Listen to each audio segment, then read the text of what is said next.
Hello friends, எல்லாருக்கும் வணக்கம். இன்றைக்கி இந்த வீடியோவில் ஒரு சூப்பரான அல்வா ரெசிபி தான் செய்ய போகிறோம்.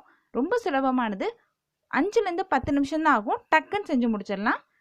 இது எதில் செஞ்சீங்கிறதே கண்டுபிடிக்க முடியாது. எந்த ஃபுட் கலருமே யூஸ் பண்ணாமல் ரொம்ப நேச்சுரலாக செய்ய போகிறோம். வாங்க வீடியோக்குள்ளே போகலாம். இதுக்கு 1 கப் பப்பாளி பழம் எடுத்திருக்கேன். இது நல்ல பழுத்த பப்பாளி பழம் தான். இது ஒரு 100 கிராம் போல் இருக்கும்.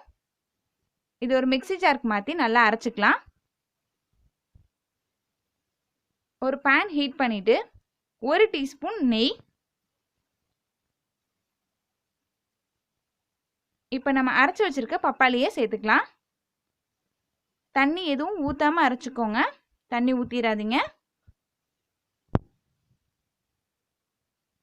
இப்போ இதை நல்லா மிக்ஸ் பண்ணிக்கோங்க. ரொம்ப சுலபமானது தான். ரொம்ப டக்குன்னு ரெடி ஆயிரும்.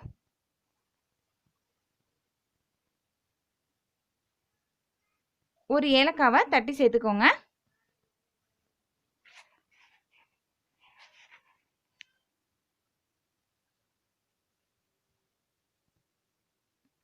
இப்போ இதோட 1/4 கப் போல் சர்க்கரை.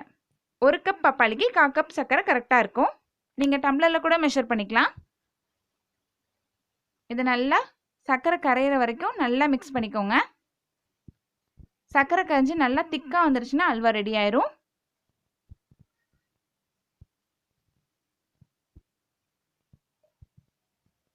இப்போ சர்க்கரை நல்லா கரைஞ்சிருச்சு. இப்போ இதோட 1 டீஸ்பூன் அளவுக்கு நெய் சேர்த்துக்கலாம். இப்போ இதை நல்லா மிக்ஸ் பண்ணிக்கோங்க. நல்லா கொஞ்சம் கெட்டியாக வரணும். அது வரைக்கும் அடுப்பில் இருக்கட்டும்.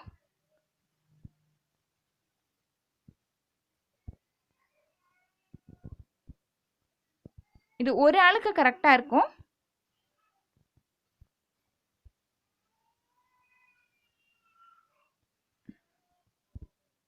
பாருங்க, நல்லா பேனில் ஒட்டாம நல்லா சுருண்டு வருது பாருங்க. குழந்தைங்க பப்பாளி ஜூஸ்லாம் கொடுக்கலன்னா இந்த மாதிரி செஞ்சு கொடுத்தீங்கன்னா கண்டிப்பாக சாப்பிடுவாங்க. அவ்வளோதான், நம்மளோட சுலபமான பப்பாளி அல்வா ரெடி. நான் போடுற வீடியோஸ் உங்களுக்கு பிடிச்சிருந்துச்சுன்னா நம்ம சேனலுக்கு சப்ஸ்கிரைப் பண்ணுங்கள்.